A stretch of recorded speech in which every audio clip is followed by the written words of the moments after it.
Adelante, Indira. Buenas noches, reciban un cordial saludo, esperando se encuentren muy bien en sus hogares o desde el lugar de trabajo y en cualquier parte del mundo en que se encuentren. El día de hoy tenemos un programa muy especial con 6 panelistas de diferentes instituciones públicas de Costa Rica. Mi nombre es Indira Arrieta y soy docente de la sede de Occidente de la Universidad de Costa Rica y parte de la junta directiva de la Academia Costarricense de Filosofía. Voy a presentar brevemente a cada uno y una de nuestros invitados e invitadas el día de hoy. Don Jorge Cartín, representante de Citrajut. El señor Giovanni Benavides, funcionario del Banco de Costa Rica y exsecretario general de Unebanco. El señor Sergio Ortiz, representante de Acotel, sindicato del ICE. La doctora Rebeca Murillo, residente de psiquiatría y representante de Unidos por la Caja Costarricense del Seguro Social.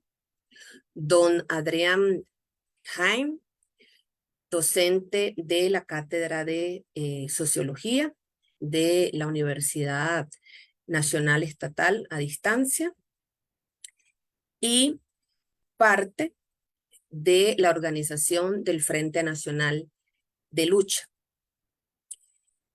Y por último, tenemos al señor Davis Ovares, que es el secretario de organización de UNDEC y el coordinador de Frenas. El título de nuestra disertación es Defensa de la institucionalidad pública de Costa Rica. Vamos a comenzar con una breve reflexión de Sadie Smith. Ella dice que la patria es una de esas palabras mágicas que como unicornio, alma e infinito ocupan un lugar especial en el lenguaje. Creo que nuestra América necesita acciones concretas para repensarla desde diferentes perspectivas y esfuerzos, que es lo que queremos lograr el día de hoy. Le voy a dar el pase al compañero Jorge para que nos amplíe un poco más de su participación el día de hoy y de la cual voy a formular unas preguntas. Adelante, compañero Jorge. Muchas gracias. Muy buenas noches a las personas que me acompañan acá en este panel y también para las personas que nos están escuchando y viendo en las diferentes plataformas. Bueno, mi nombre, como bien lo dijo la presentadora Indira, mi nombre es Jorge Cartín. Yo soy el secretario general del Sindicato de Trabajadores y Trabajadoras del Poder Judicial y represento, por lo tanto, ¿verdad?, este poder de la República y a todas sus personas funcionarias. Cuando me hablaron para tocar este tema, me interesó muchísimo porque el Poder Judicial, desde hace unos años para acá, ha venido siendo objeto de una serie de ataques y amenazas que totalmente calzan con el problema de institucionalidad que está viviendo el país. Yo quisiera iniciar haciendo un breve repaso de lo que significa para la democracia costarricense este poder de la República. Eh, Recordemos que el gobierno de nuestro país está establecido en el artículo 9 de la Constitución Política, donde primeramente se establece que lo ejercen primeramente el pueblo y 3 poderes de la República. Todos estos son totalmente independientes a nivel funcional, que ninguno puede arrogarse ni asumir funciones que le corresponden a los demás. Esto es muy importante porque uno de los grandísimos problemas que hemos estado viendo y que se han acrecentado en este gobierno actual es precisamente que se ha dado un irrespeto y cada vez es más relevante para este gobierno y para la clase política y hegemónica amenazar y respetar, lanzar consignas que van orientadas no solamente para el Poder Judicial, sino para otras instituciones públicas que gozan de cierta autonomía. Yo lo que quiero posicionar acá es que una cosa que se ha venido dando y que ha permitido quizás no visibilizar la importancia de este principio de separación de poderes ha sido porque ha habido de una forma dispersa, se ha tratado de separar lo que son las autonomías institucionales y lo que es la separación de poderes. Si ponemos un orden jerárquico para que una democracia funcione y para que una democracia sea efectiva, la separación de poderes es el principio máximo jerárquico. De ahí se desprende absolutamente todo lo demás. Entonces, si no garantizamos como sociedad que haya una efectiva separación de poderes, no podemos jamás poder tener las diferentes autonomías. Por eso es que hasta ahorita hemos podido tener autonomías para las instituciones públicas como la Caja del ICE, hemos podido hablar de autonomía universitaria y hemos podido hablar de autonomía municipal, entre otras. Pero si no protegemos el orden jerárquico, que si desaparece separación de poderes, todas las demás automáticamente se van porque son derivadas de la separación de poderes como un principio fundamental del Estado de Derecho costarricense. La separación de poderes como tal ha sido mal entendida a propósito o quizás por falta de comunicación por la ciudadanía costarricense, porque cuando ustedes escuchan hablar a los costarricenses decir que la República Independiente del Poder Judicial quiere hacer lo que sea, realmente no están comprendiendo o están comprando el discurso político del momento. Tenemos que recordar que el Poder Judicial no solamente son jueces y juezas. El Poder Judicial es una institución que tiene una estructura interna que tiene un ámbito jurisdiccional, que es donde vamos a tener los diferentes tribunales y donde van a estar establecidas las diferentes salas y por ende la Corte Plena. Obviamente su función principal es la administración de justicia, hacer cumplir la ley. Tenemos un ámbito auxiliar de justicia que se compone del Ministerio Público, que es quien lleva las investigaciones penales. Tenemos el organismo de investigación judicial, que tiene la parte de la policía investigativa, y tiene también la parte de la que se le llama policía científica, pero en realidad son científicos, que es la parte de medicina legal, ciencias forenses. Y tenemos la parte administrativa, que ya es la que le da soporte, digamos, a los demás entes auxiliares y jurisdiccionales para poder realizar su trabajo, la parte de informática, gestión humana, auditoría interna, etc. Todo esto se conforma dentro del Poder Judicial. Por lo tanto, este principio de separación y al que voy a llegar en este preciso instante, que es otro malentendido, que es la independencia judicial, le atañe absolutamente a todo el Poder Judicial, tanto al ámbito jurisdiccional como el auxiliar de justicia y administrativo, para poder tener ese mandato constitucional del artículo 9 de independencia funcional. La independencia judicial no es, como lo han querido plantear algunos grupos, principalmente los políticos, de que es que el Poder Judicial quiere hacer lo que quiera. Vean que el señor presidente últimamente ha llegado incluso a decir que los jueces resuelven sus procesos o resuelven los procesos a su antojo.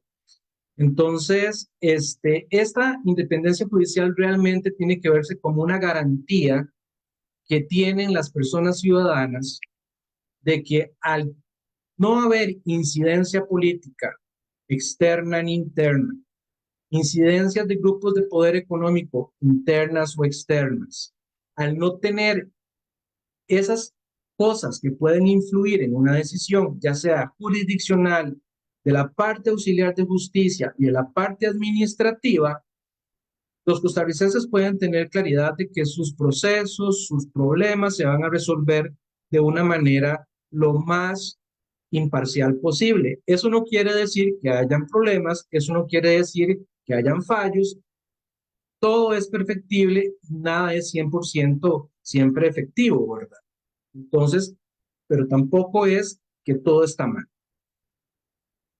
¿Y qué es lo que le da todos estos principios de separación de poderes, aparte de la constitución política y esta separación institucional, separación, independencia judicial, al Poder Judicial? Es precisamente que tiene una ley orgánica del Poder Judicial General, tiene una ley orgánica del Ministerio Público, tiene una ley orgánica del organismo de investigación judicial, que son las que establecen las funciones establecidas constitucionalmente y las que la ley le brinda, ¿verdad?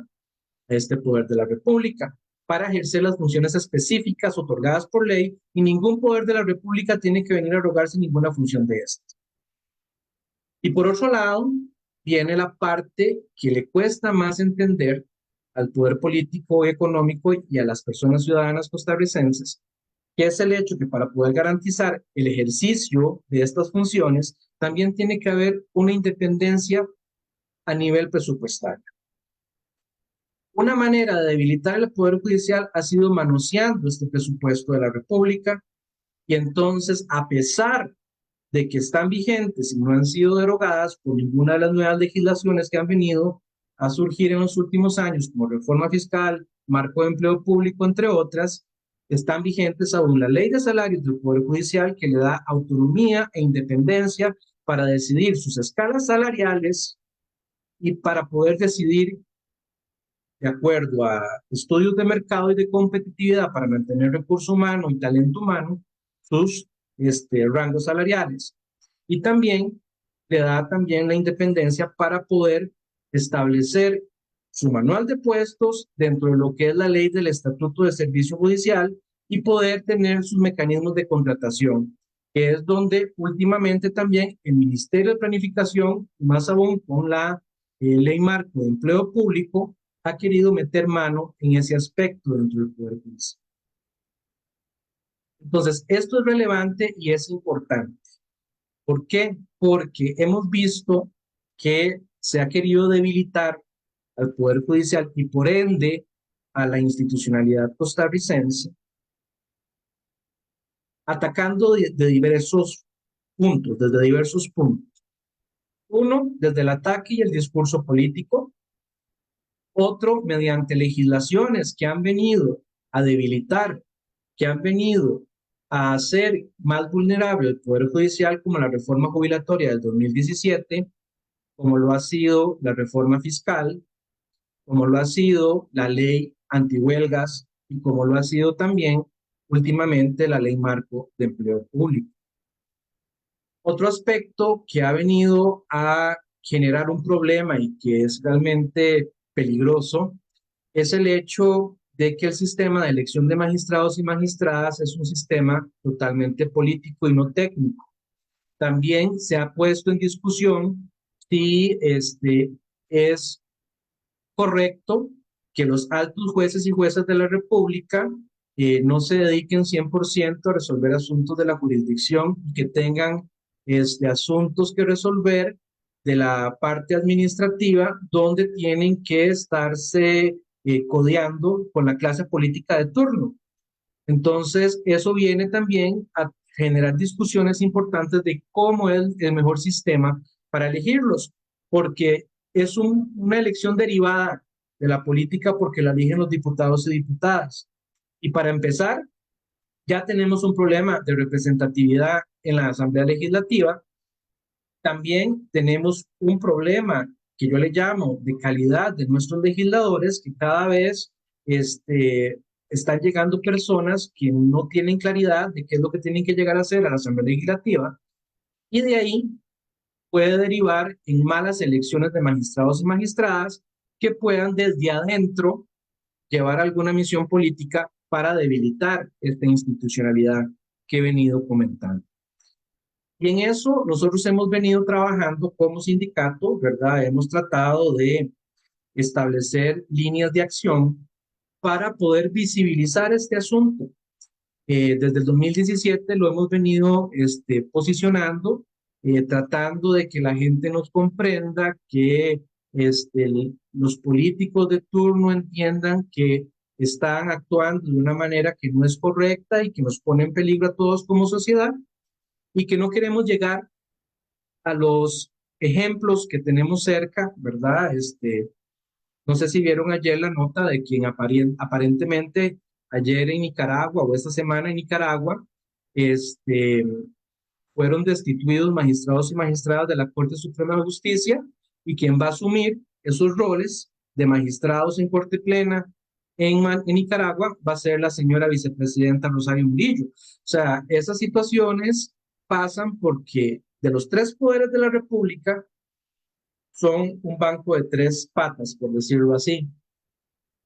El que es menos político es el Poder Judicial, tiene que serlo así. Entonces tiende a ser el más débil, tanto ejecutivo como legislativo.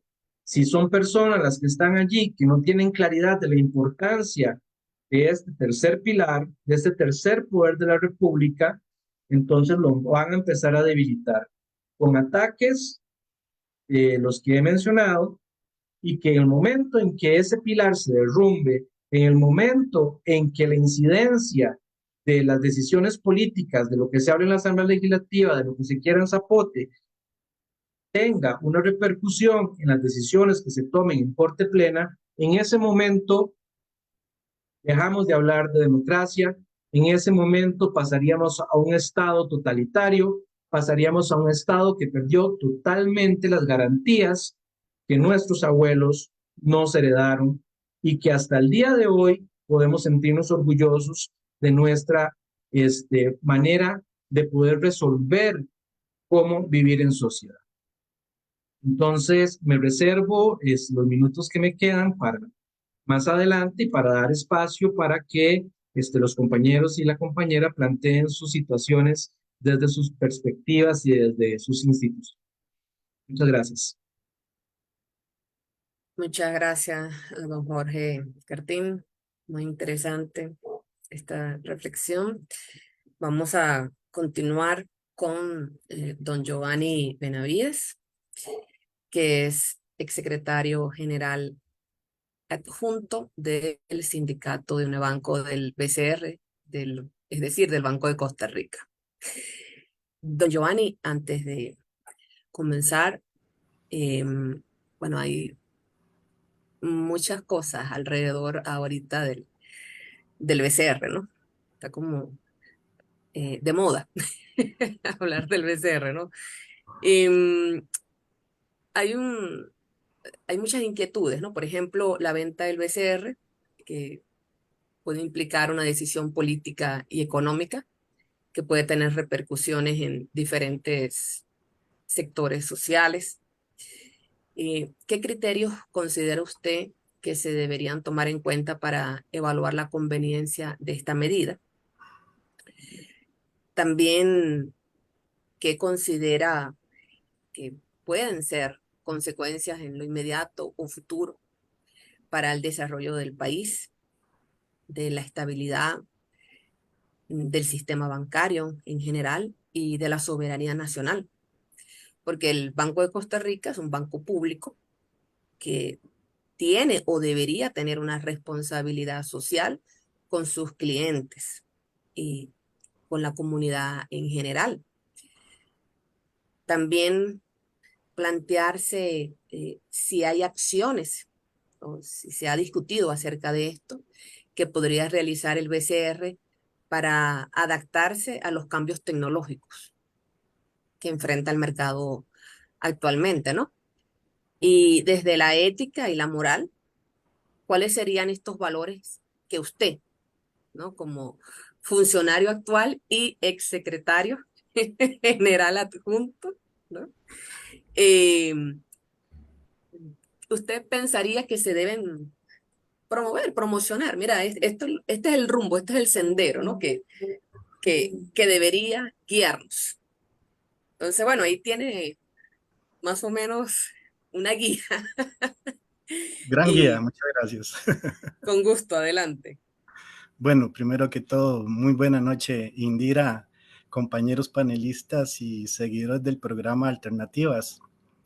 El tema de venta de un activo público es normal cuando se enfrenta a una crisis fiscal y efectivamente implica toda una decisión política con impacto económico y social, donde tenemos grandes actores que deben generar posiciones en el análisis con cautela y profundidad. Dentro de esos responsables menciono algunos como nuestros poderes de la República, el Banco Central, el Ministerio de Hacienda, la Junta Directiva del Banco de Costa Rica, la sociedad costarricense debe manifestarse también. Desde mi punto de vista, los criterios de venta no deben responder en primera instancia a una ocurrencia ejecutiva, que recordemos, el tema surge del discurso del señor presidente para conmemorar los primeros 100 días de su gobierno, generando gran polémica en ese momento para el país, que lo agarró por sorpresa, incluso para nuestras autoridades del banco, y voy más allá, para la Asamblea Legislativa, que al final es la que debe revisar, autorizar si procede esa decisión. Esa lectura, vean ustedes, esa lectura también impactó en nuestros clientes, donde nuestra institución tuvo que reaccionar con una serie de acciones, haciendo un llamado a la calma, solo para mostrar lo peligroso que es dar anuncios sin un sustento técnico. La Asamblea Legislativa tuvo una posición firme en contra cuando se presentó ese primer documento, donde se dieron argumentos como que no se firmaría un cheque en blanco, que el proyecto implica perder riqueza sin ningún objetivo claro, sin ningún beneficio para el país. Sin embargo, continúa un segundo texto para socializarlo ante las bancadas que a la fecha mantienen su posición inicial. Esperemos. Decir que la intención de venta va a responder a pagar intereses de la deuda como una improvisación, un impulso, que ponerlo a disposición en 1.785 millones de dólares.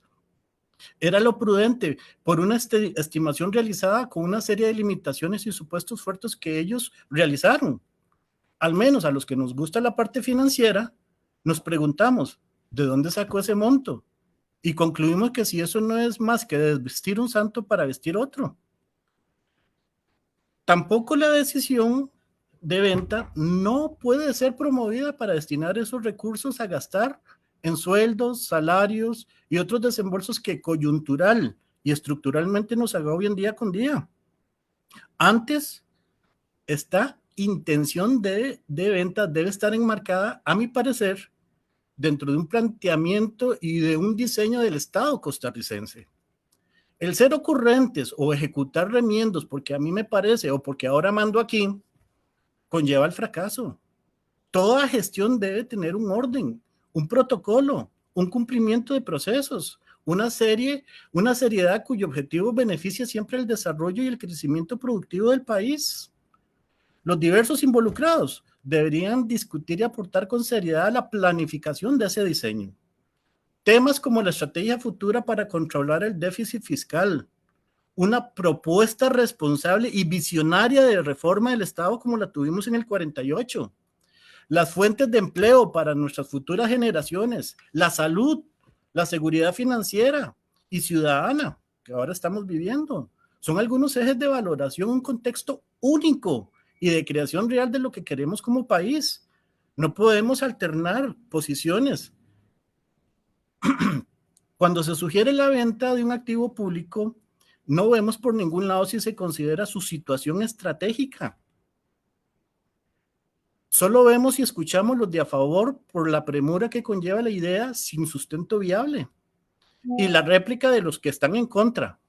La esencia por el cual fue creado su respectivo análisis de cumplimiento económico, social, es nulo. Y es comprensible cuando ven una institución muy rentable, sólida e interesante para el sector bancario privado porque maneja carteras muy empresariales corporativas y de consumo. Claro, esto lo ha hecho que sea un banco más apetecido y que a los ojos de algunos gobernantes se fijen con una intención de venderlo para amortizar una pequeña parte de la gran deuda interna del país que año con año crece y crece y crece. Al parecer, aquellos propósitos económicos y sociopolíticos de convertir el sistema bancario en un instrumento de desarrollo más dinámico y disminuir el poder del capitalismo financiero de unos cuantos de la sociedad costarricense se apartan con mucha sencillez en la actualidad. No olvidemos, por favor, que la nacionalización bancaria, la abolición del ejército, el mantenimiento de la legislación social, el establecimiento de un aparato que garantizara las elecciones y la reforma del Poder Judicial nos mandaron un destino distinto frente a nuestros hermanos centroamericanos, como bien lo decía don Jorge Cartín ahora. Que, vean, se vieron frustrados en sus esfuerzos por tomar otros caminos. Nuestra democracia pasó de las palabras a las acciones en ese momento histórico de nuestro país. Y ya es hora de que hagamos otro momento histórico en este país, que planeemos lo que queremos realmente qué hacer con la institucionalidad costarricense. Me parece que antes de hablar de venta de activos hay que andar más y conocer las metas y el diseño del futuro de la reforma del Estado que deberíamos tener en Costa Rica. Me parece que el señor presidente debería orientarnos en todo en este aspecto. Debe darnos a conocer sus ideas del diseño del Estado al que nos desea conducir.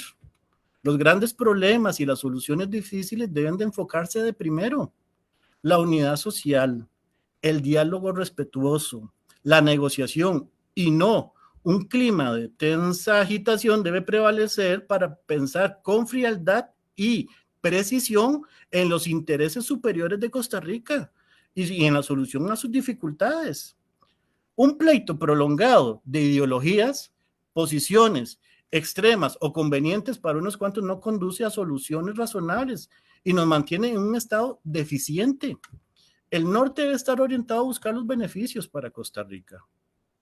Ahora, consecuencias de la estabilidad o efectos que puede tener para el desarrollo del país, la inclusión financiera, la estabilidad del sistema bancario y la soberanía nacional.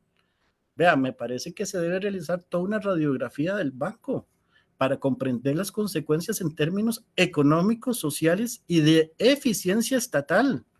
Muchas veces de estos temas son desconocidos para la ciudadanía.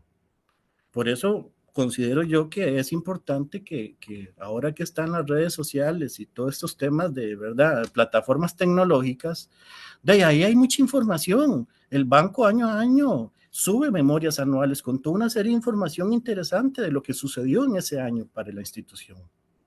¿Qué afectó? ¿Qué no se afectó? Los estados de resultados del banco están en la página del Banco Central, y no solo el banco, de todas las entidades financieras. Ahí podemos ver y valorar que se puede analizar incluso, ¿verdad?, con profundidad. Se vuelven importantes comprender el impacto que genera el aporte del bienestar y el desarrollo económico para el país cuando uno comprende cuál es el impacto de una institución estatal.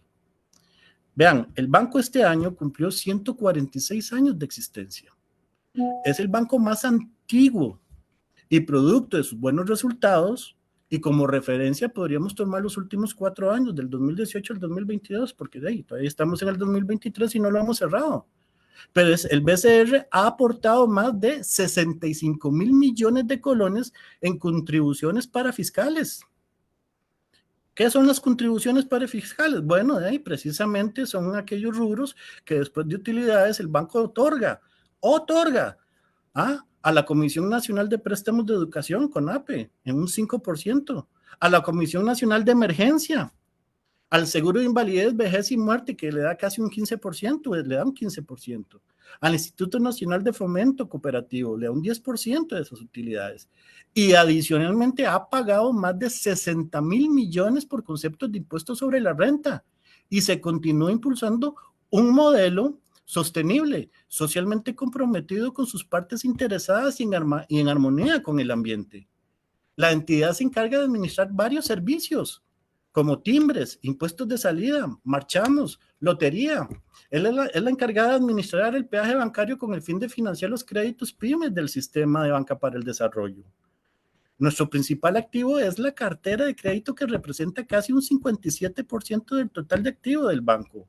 Y dentro de su distribución, ojo, dentro de su distribución para la actividad económica, sobresale un 35% de colocación para vivienda y construcción, un 32% en servicios, un 11% en comercio, un 10% en industria, un 6% en consumo y electricidad, dentro de lo más relevante de la gestión.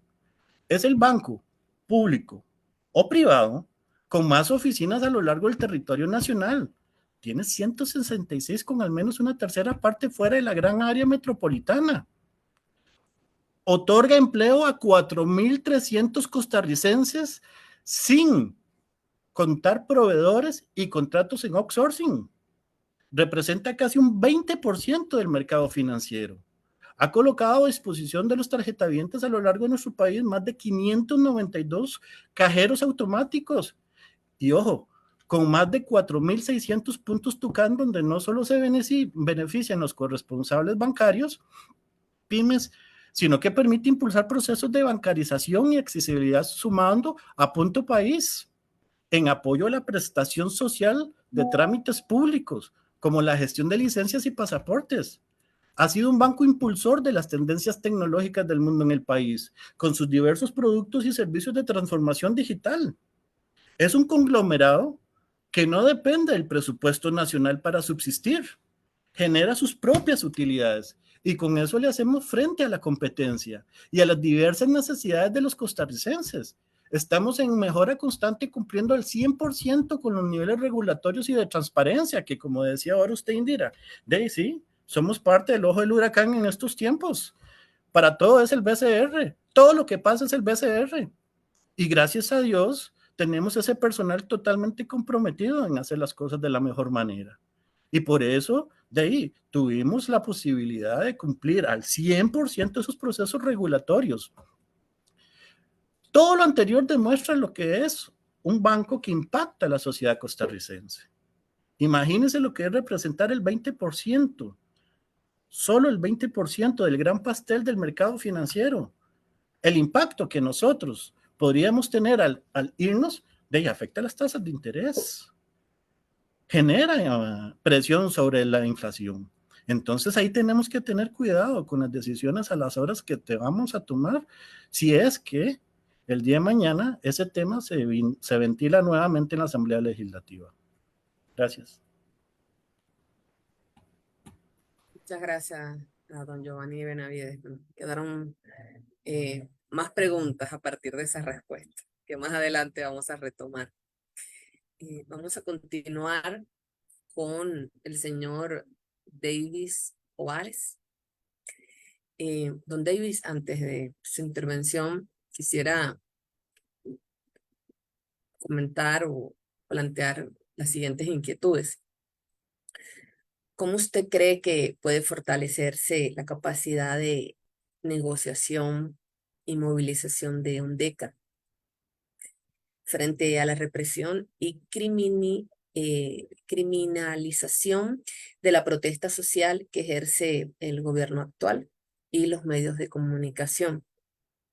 Igualmente, ¿cómo poder mejorar la comunicación y la educación sindical de UNDECA para informar y tal vez concientizar a los trabajadores y a la ciudadanía en general sobre la importancia de la caja o la cajita, como le decimos con cariño, y el rol de los sindicatos en su defensa? Entonces, le doy la palabra y muchas gracias. Gracias, compañera Indira, y saludos a todo el panel y agradecer a Alternativas por este espacio de incidencia. Yo creo que nosotros debemos plantearnos cuánto es el porcentaje del discurso neoliberal que nos hemos comprado, porque a veces no apuntamos a los asuntos de fondo. Por ejemplo, hay un problema en la hacienda pública, pero solo hablan del gasto público, no hablan de los ingresos, control de ingresos, porque hablar de control de ingresos tiene que hablarse necesariamente de los que producen el problema, y no se quiere hablar de eso. o por lo menos no se posiciona en los medios nacionales a hablar del tema de ingreso público, porque si hablamos de eso, vamos a hablar de esa lista de 500 grandes empresas que reportan 0% ganancias en periodos de hasta 10 años, y que incluso cuando nosotros fuimos a huelga en el año 2018, estábamos planteando que el déficit fiscal que es del gobierno central no tenía nada que ver con la Caja Costarricense del Seguro Social. Sin embargo, le aplican las mismas medidas, ¿verdad? Es interesante. Entonces, meten medidas que son de corte, ¿verdad? Restrictivo, de corte restrictivo, y se lo aplican a un derecho fundamental de la población, y la población no se sacude. Eso es como un tema. Mientras hay empresas aquí que son bien conocidas, como la Cervecería Costa Rica, ¿verdad? Como Meliá Conchal, como digamos también estas empresas que vinieron a generar una, y voy a hacerlo así, ¿verdad? Competencia, en comillas, ¿verdad? En términos de telefonía y de telecomunicaciones, tienen de lo que hacen de operar en Costa Rica, no pagan impuestos. Entonces el asunto es más de fondo, el asunto tenemos que revisarlo, no legitimando el discurso neoliberal, porque ellos van a decir que la culpa siempre es de los trabajadores por sus derechos, porque se organizan para pelear por esa distribución de la riqueza, que además está en el apartado 50 de la Constitución Política y que es un deber del Estado. Pero, ¿verdad? Tenemos que ir viendo, digamos, cómo estamos legitimando esos discursos, porque al final de cuentas no es nuestro problema, o no hemos generado nosotros el problema fiscal, lo han generado esas grandes empresas que evaden. Ya hemos dicho, si el déficit fiscal es un 4%, pero se está evadiendo un 8%, y controlen en la evasión a la mitad y se acaba el problema, ¿verdad? Y estaríamos hasta con superávit, porque también las empresas públicas tienen una obligación, y ese es el problema que no se ha entendido. O sea, cuando usted contrata una empresa privada, la lógica del sector empresario es capitalizar y privatizar las ganancias y socializar las pérdidas. O sea, si hay ganancias es todo para mí, pero si hay pérdidas tiene que repartirse socialmente. Tiene que pagarle a los trabajadores, tiene que pagarle al pueblo, y así no se vale, porque en este país todos tenemos responsabilidades y no se vale que sigan alcahueteándose, digamos, temas fiscales, que se esconden platas en paraísos, que se amasan fortunas y que después se vienen a invertir en el país, ¿verdad? Pero son capitales que le pertenecen al erario público, porque son impuestos que no se pagan. Y mientras esa lógica no se cambie, vamos a seguir teniendo un problema. O sea, eso va a ser un saco con un hueco, y eso nunca se va a acabar, porque no se está atacando el problema desde sus orígenes, que es la evasión, la elusión fiscal, y que son los grandes empresarios, ¿verdad? No estoy hablando de los empresarios en la generalidad. Hay empresarios muy responsables fiscalmente hablando y en términos de su aporte a la seguridad social, pero hay empresarios que son, como diría mi abuela, muy chollados, y perdón por el término coloquial, ¿verdad? Pero son muy chollados y están ahí, ¿verdad? Muy cómodos, escondiendo plata en paraísos fiscales, haciéndose de la vista gorda cuando se trata de pagar los impuestos, sí, pero resulta ser que entonces hay que recortarle a las becas, hay que recortarle a la educación pública, hay que recortarle a la caja, no se le quiere pagar, y seguimos legitimando ese discurso como sociedad. Y yo creo que eso sí tiene que cambiar, porque ellos quieren que este país sea cada vez más desigual. Antes de la pandemia estábamos en el 9º lugar en términos de la desigualdad en el mundo, y mientras esta lógica siga, digamos, de seguir clientelizando la política, de seguir generando políticos empresarios que vienen solo por sus intereses a gobernar, vamos a seguir en una ruta de deterioro de todo lo que fue en algún momento y que disfrutamos el Estado social, el Estado benefactor, del que todos teníamos esa convicción, ese sentir tan lindo, ¿verdad? De que había una universidad pública que le daba beca 11 a los estudiantes y podían generarse, ¿verdad?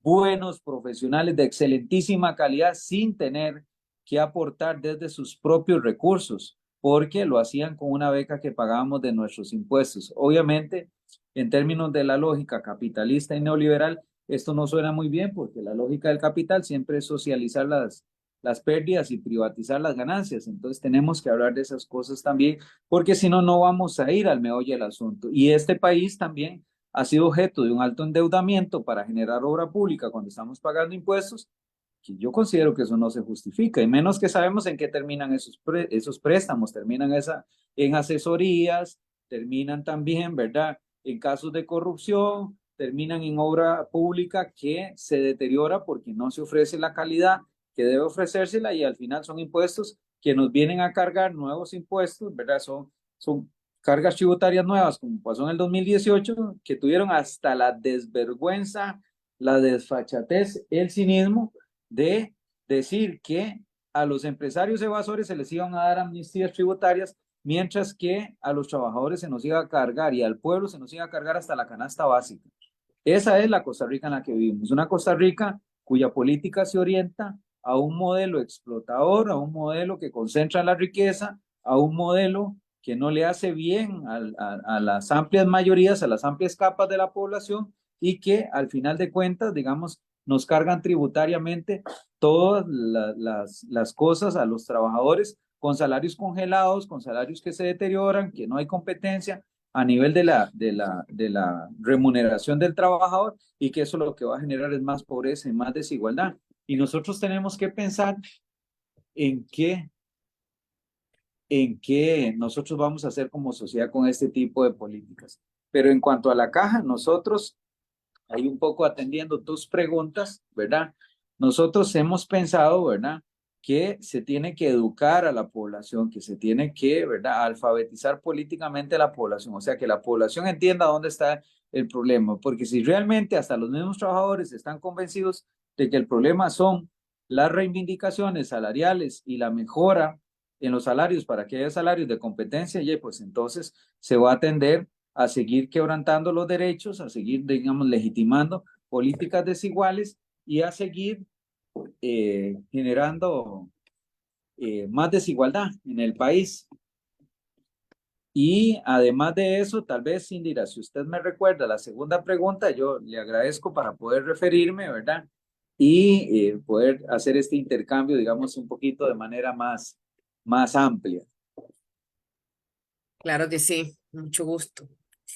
Bueno, la segunda pregunta dice, ¿cómo mejorar la comunicación y educación sindical de UNDECA?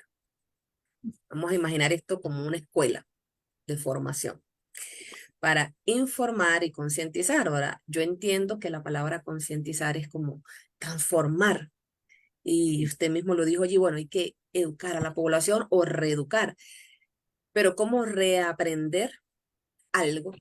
Van a salir a las calles, van a ir como Sócrates al ágora a conversar con la gente. ¿Cuáles van a ser esos espacios?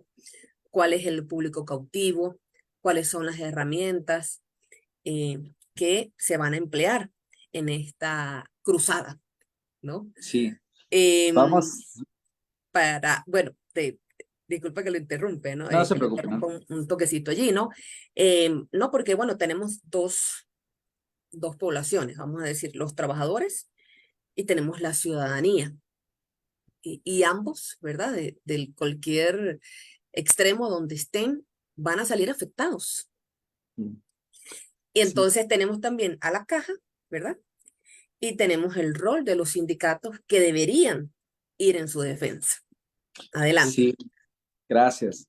Vamos a ver, nosotros creemos que nunca se debe perder aquel, digamos, mano a mano, aquel puerta a puerta, aquel, digamos, persona a persona, porque, digamos, el debate siempre va a generar, digamos, la transformación, siempre y cuando, digamos, las personas no asuman desde las repetidoras de los intereses económicos del capital y los mensajes de odio, los mensajes, digamos, de mentira, de la posverdad, que generan, digamos, mucha distorsión, mucho ruido, porque el trabajador tiene que recuperar su identidad de clase incluso, porque a veces tenemos compañeros que, digamos, no se entienden a sí mismos como la clase trabajadora, ¿verdad? Sino que creen que pertenecen a otra clase media, media alta y qué sé yo, ¿verdad? Y van metiéndonos ese tipo de filosofías. Cuando usted depende de un salario, usted es de la clase trabajadora. Cuando usted tiene que salir a trabajar y cumplir una jornada, usted no es de la clase media, usted es un trabajador, es de la clase trabajadora. Y la clase trabajadora siempre va a reivindicar sus derechos, digamos, en los mecanismos de presión que nos ofrecen las alternativas legales. Entonces, al final, digamos, el proceso de concientización, como bien lo indicas, se puede hacer a través de los mecanismos que la tecnología nos ofrece ahora, porque antes teníamos como un cerco en términos informativos que nos decían a nosotros, ¿verdad? Prácticamente lo que ellos querían informarnos y nosotros nos quedábamos solamente con esas ideas y el debate se generaba sobre los argumentos que posicionaban los intereses del poder económico.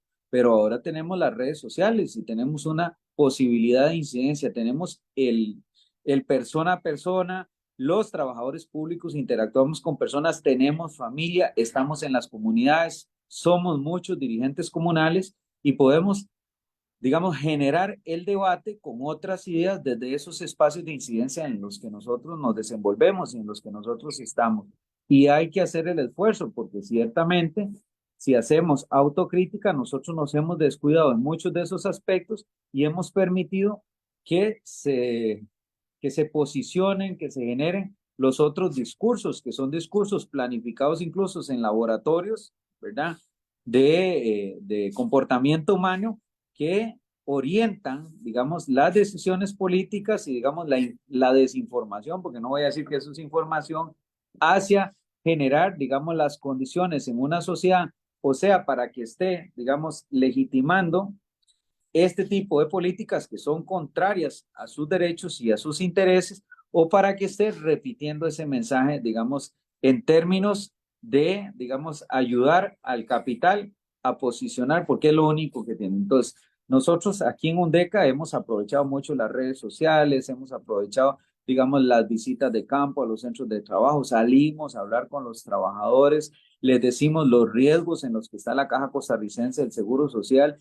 La fundación de la Caja es una de las obras más maravillosas que pudieron haber pensado nuestros dirigentes políticos en su momento, que de hecho el perfil de los dirigentes políticos ha cambiado muchísimo.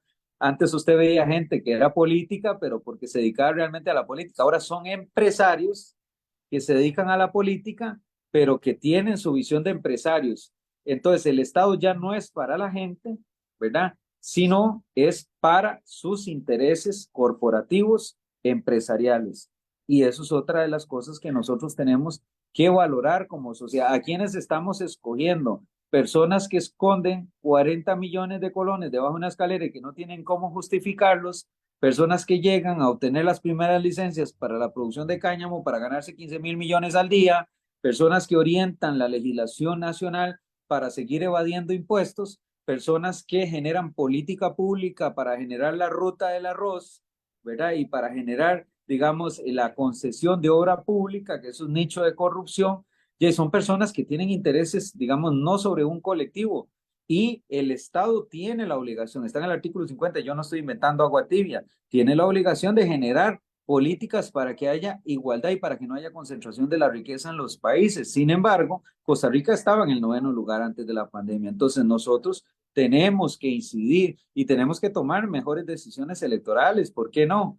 También porque a veces criticamos mucho, nos meten en los temas que no son ni de política y definimos una decisión política por temas que tienen que ver con la fe, la espiritualidad o la religión de las personas y no necesariamente por aspectos de cómo está, digamos, la obra pública, cómo está la educación, cómo están los salarios, cómo está el desempleo, cómo está la seguridad, cómo está, digamos, la salud, cómo están, digamos, las relaciones internacionales, cómo estamos invirtiendo en los activos del Estado y todas esas cosas que al final de cuentas son de la política. Entonces, nosotros tenemos que tener esos cuidados, pero decía, digamos, con base en esto de cómo llegar a las personas, me parece que nosotros la lucha de los argumentos la tenemos plenamente ganada. Lo que pasa es que hemos otorgado.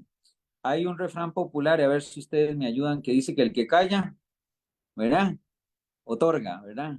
Yo le he dicho a los compañeros de la Caja, esas publicaciones que saca La Nación, que son todas venenosas, donde nos dedica primeras planas a desprestigiar a los trabajadores públicos, ¿verdad? Y hablando posverdades o verdades a medias o mentiras, literalmente.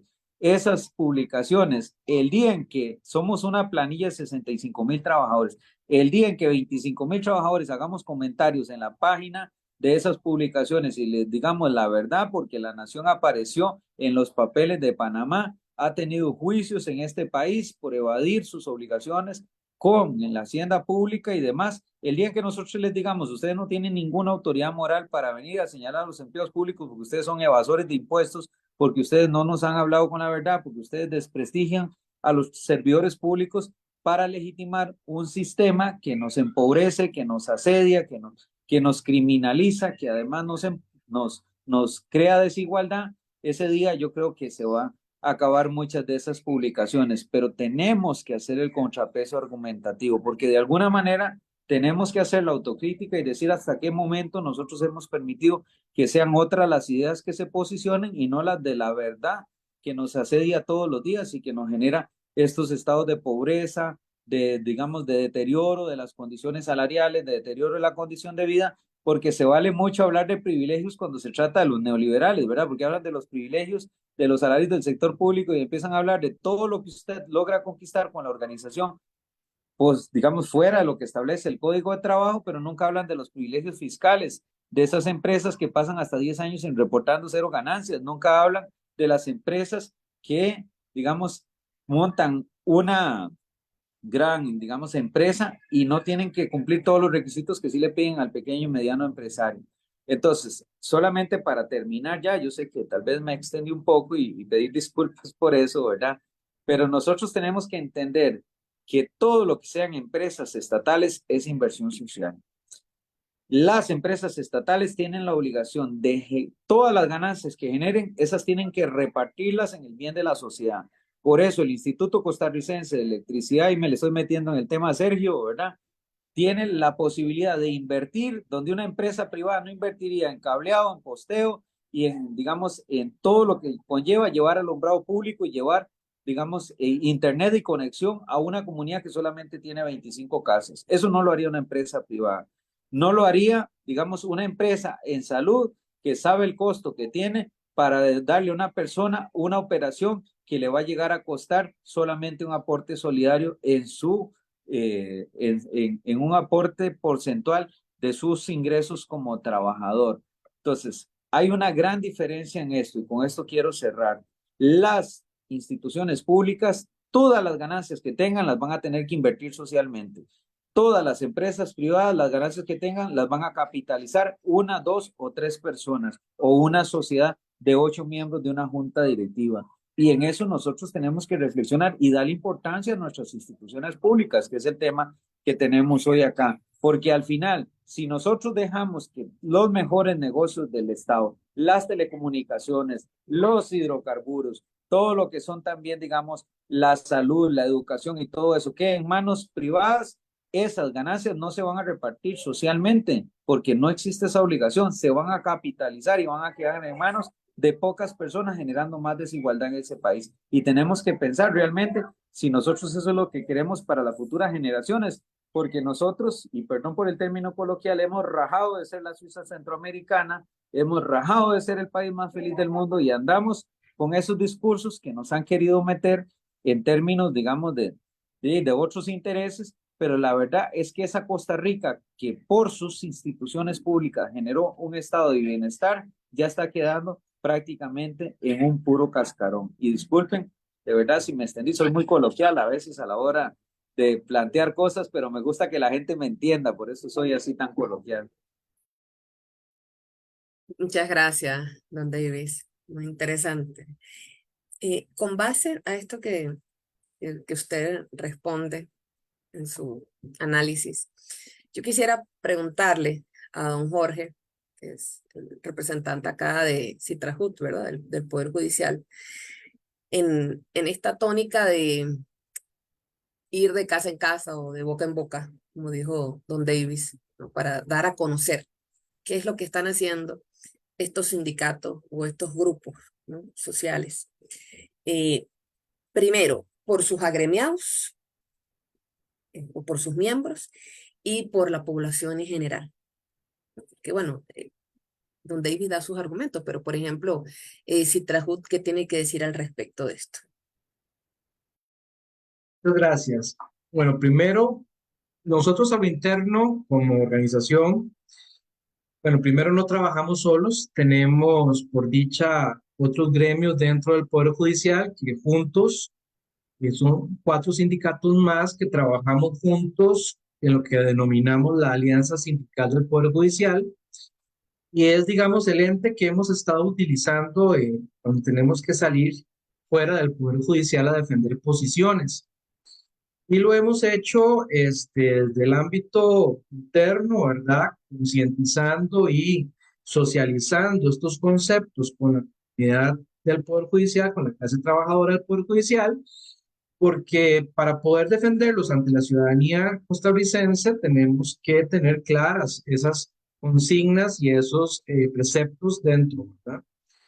La parte política la hemos venido manejando, tratando de tener incidencia, tanto en los círculos donde se desarrollan estas discusiones, como lo son la Asamblea Legislativa, yendo a exponer en las diferentes comisiones cuando se tocan temas que pueden ser, una amenaza para estos conceptos de independencia y separación de poderes. Y por supuesto también utilizando los medios tecnológicos y hablando con otras organizaciones sociales para que nos ayuden para poder ir enfocando esta idea de que si desaparece la separación de poderes, automáticamente desaparece todas las autonomías de todas las instituciones.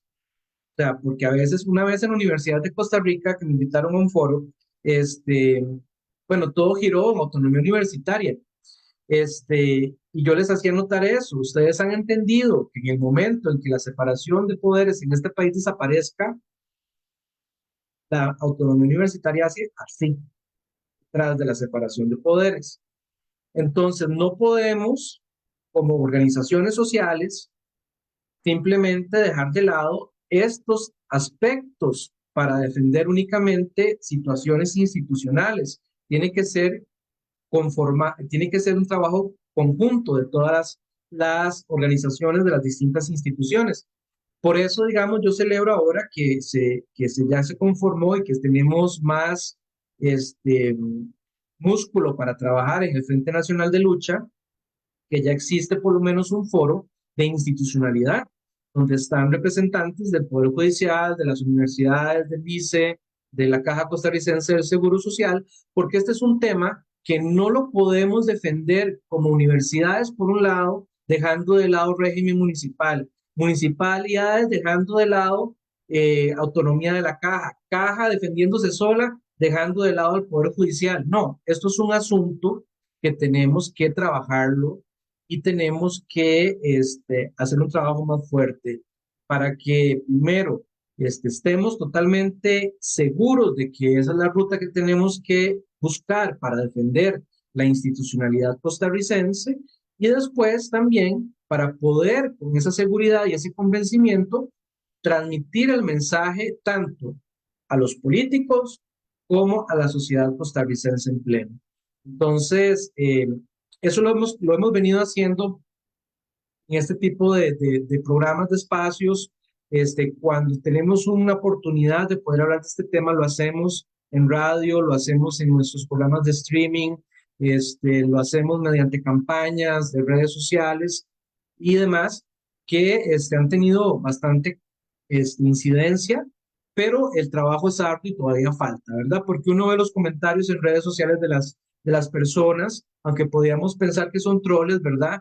Pero a veces la crítica negativa, la crítica destructiva es lo que más predomina y lo que más impera. Entonces tenemos que contrarrestar eso siendo más activos en esos medios para poder colocar mejor y posicionar mejor en el imaginario social estos conceptos que son tan relevantes y que al fin y al cabo son un derecho de todas las personas de este país.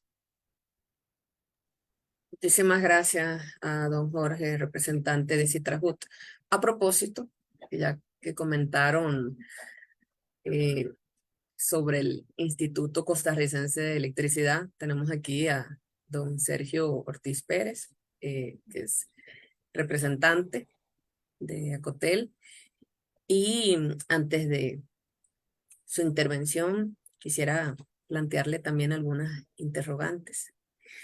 ¿Qué desafíos y oportunidades presenta el desarrollo de la tecnología 5G, que ha sido muy promocionada para los trabajadores de Acotel y para el país en general? ¿Y qué impacto tendría la publicidad estatal en los medios de comunicación públicos y privados? ¿Cómo esta podría garantizar la transparencia, muy importante,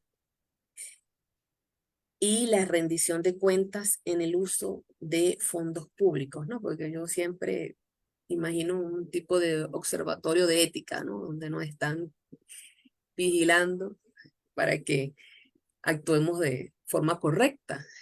Pero en este caso, digamos que está haciendo el sindicato y si tiene ese tipo de observatorio o una comisión o comité, ¿no? de regulación y cómo podríamos hacer. Muchas gracias y adelante. Bueno, buenas noches a todos los asistentes a este conversatorio. Muy enriquecedores todos los comentarios que han hecho tanto Jorge como Giovanni y Davis. Y todos los que vienen en adelante, pues escucharlos con detenimiento y aprender, ¿verdad? No todos conocemos lo que se hace o lo que se piensa desde la parte bancaria, del caja o desde el Poder Judicial también. Entonces, creo que eso es una excelente oportunidad, así como el Frente Nacional de Lucha también lo es, para conocernos, para conversar e intercambiar conocimientos y posturas que en algunos casos, pues, coincidimos en mucho, en otros casos, pues, vamos a bien aprender y eso es lo importante. Como trabajador del ICE y como presidente de un sindicato desde hace más o menos 5 años, pues he estado o he crecido dentro de una institución y la he visto cambiar durante los 22 años que tengo de trabajar en el ICE y he pasado por diferentes áreas, en la parte de telecomunicaciones, en la parte de administración superior también. Y pues uno puede ir notando cómo ha cambiado el ISO, cómo ha estado cambiando en los diferentes momentos. Me tocó entrar cuando ya el ICE había sido sujeto de una aprobación de un tratado de libre comercio y por lo tanto se abrió a las telecomunicaciones al mercado competitivo. Y fue todo un proceso en el cual el ICE, pues, y todos los que estábamos dentro de una institución como esta, pues no sabíamos cómo lidiar con esa apertura del mercado. Por lo tanto, se empezaron a hacer esfuerzos muy buenos, por ejemplo, de crear una marca en comunicaciones como fue Colby, que todos conocemos. Y crear una marca no es fácil, no es sencillo. Nadie tenía una experiencia a lo interno de la institución de cómo se podía luchar contra grandes marcas como lo era Movistar en su momento, como lo era Claro, como lo era, ya después viene Cable y otras, ¿verdad? Que se han ido ahí, pues, posicionando. Y pues aquí es donde llega, digamos, el gran paradigma, ¿verdad? De que el ICE no lo sabía todo, ni lo tenía todo al interno, y es donde entonces tiene que empezar a contratar, por ejemplo, agencias de publicidad que eran más específicas y más desarrolladas en esos temas de competitividad. Y mediante una contratación, por ejemplo, a una agencia de publicidad que nace la marca Colby, me parece que fue un gran acierto, ¿verdad? En posicionar una ranita que tenía que ver con la ecología del país, con un nombre en un idioma o en una lengua indígena de nuestro país. Entonces, todo eso obviamente entrelazó eh, lo que era el ICE, lo que había venido haciendo durante muchos años, con posicionar una marca de igual manera que tuviera ese ligamen con con los ticos y poder diferenciarse y poder hacerle ver a la gente que era la marca nacional, aunque no lo pudiera decir en sus comerciales porque eso es competencia de ley, ¿verdad? Entonces ustedes no pueden ver nunca que dice o Colby diga somos la marca costarricense o somos la marca de Costa Rica porque eso no lo pueden hacer.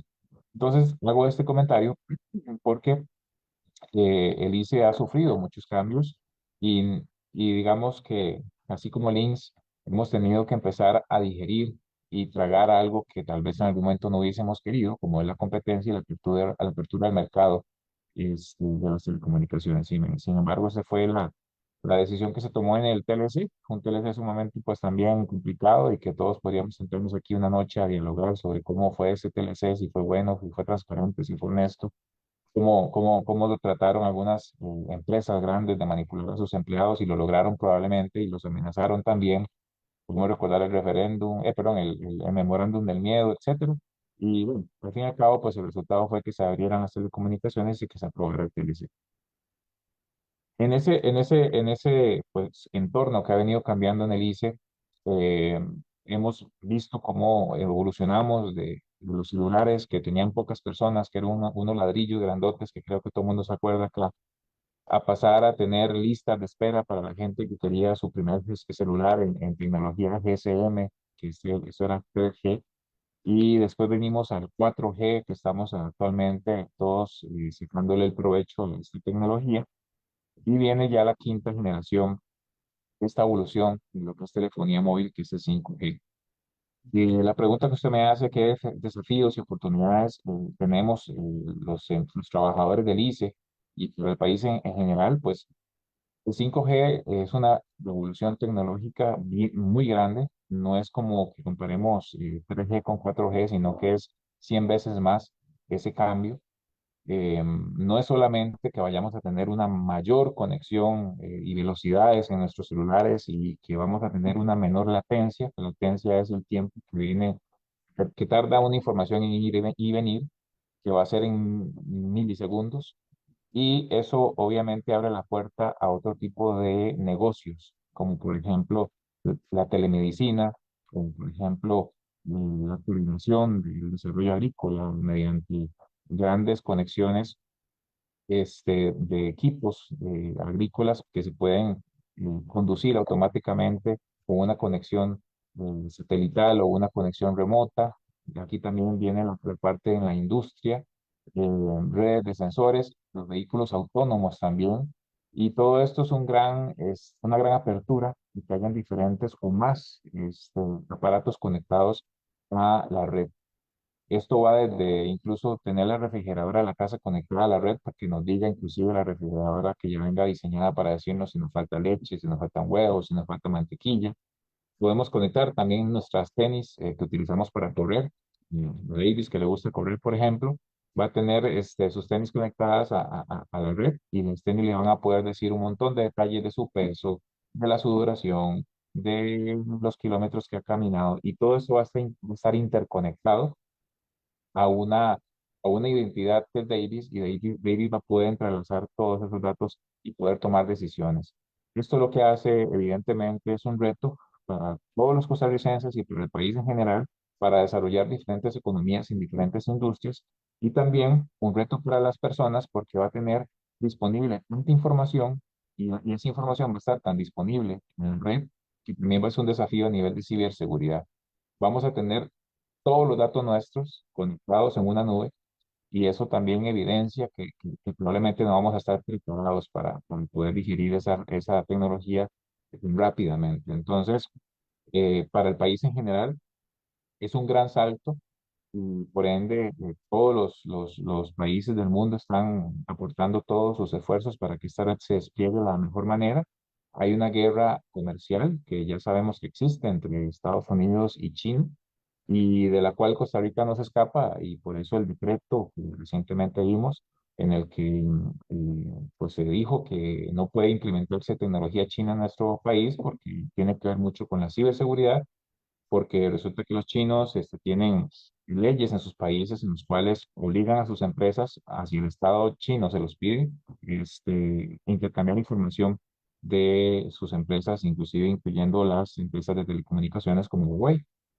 Eh, el asunto del decreto que exime a las empresas chinas de poder participar en nuestro país definitivamente tiene que ver con lo que es geopolítica y la presión que tiene Estados Unidos en nuestro país y las inversiones que también ha hecho Estados Unidos en nuestro país y las empresas que existen en nuestro país que son el capital norteamericano y eso no lo podemos ignorar. Y en este caso el ICE definitivamente está entre la espada y la pared, pero también se une a no solamente a la supuesta violación de seguridad que puedan tener los implementos chinos, sino que se sume a a un lastimoso antecedente que tenemos en el ICE respecto a las tecnologías de Huawei o a los equipos de Huawei, porque se han demostrado por denuncias que hemos hecho también los sindicatos dentro del ICE, de que se han dado tratos muy preferenciales a esta empresa en los cuales se le han permitido hacer negocios que no son muy rentables para la institución, de punto que el ICE tiene dentro de su red casi un 70% de equipos, casi un 80% de equipos de Huawei. Es decir, dentro del ICE no hay neutralidad tecnológica. hay más bien un dominio de Huawei dentro de las redes del ICE, cuando debería ser algo más amplio, no depender tanto de un proveedor. Y es ahí una crítica que viene de adentro de los sindicatos del ICE, que podría pensarse que entonces estamos en favor del decreto que prohíbe las tecnologías chinas. No, no estamos en contra de eso. Nosotros pensamos que debe haber una apertura para que todos participen, pero sí cuestionamos la dependencia que se ha hecho histórica y que ha permitido inclusive algunos negocios no muy claros entre el ICE y algunos dirigentes que han dirigido el ICE y con la empresa Huawei. Y se ha demostrado en varias causas que se han inclusive establecido y que han determinado que algunos empleados del ICE hayan tenido que ser despedidos por tratos preferenciales que se le ha hecho a la empresa. Entonces, hay muchos retos, definitivamente, a nivel país, con la tecnología, que tenemos que desarrollarla, ojalá que se implemente lo más pronto posible. Los retos también del ICE ahorita están a lo interno porque resulta que nos quitaron varias frecuencias que son necesarias para poder explotar esa tecnología. Quien tiene mayor cantidad de espectro en los rangos más útiles, que son las frecuencias medias, actualmente es RAXA, y RAXA es una empresa, digamos, dentro del grupo ICE, pero no es la que representa a Colby, por ejemplo. Eso es un gran reto en el que el ICE tiene que ver de qué manera utiliza las redes de RAXA para poder sacar por ahí los servicios de telefonía móvil en 5G, y sabiendo que Raxa va a explotar los servicios industriales, por ejemplo, como los que les expliqué a ustedes hace un ratito, como lo que es agricultura, como lo que es telemedicina y grandes empresas para proveer este servicio. Otra cosa importante es que la tecnología 5G no es tan rentable como para que el nicho de mercado que le va a retribuir a un operador como el ICE, toda la inversión que va a hacer sean los aparatitos que manejamos todos ahorita, ¿no? Porque el consumo que nosotros vamos a hacer en 5G es muy limitado, es muy básico.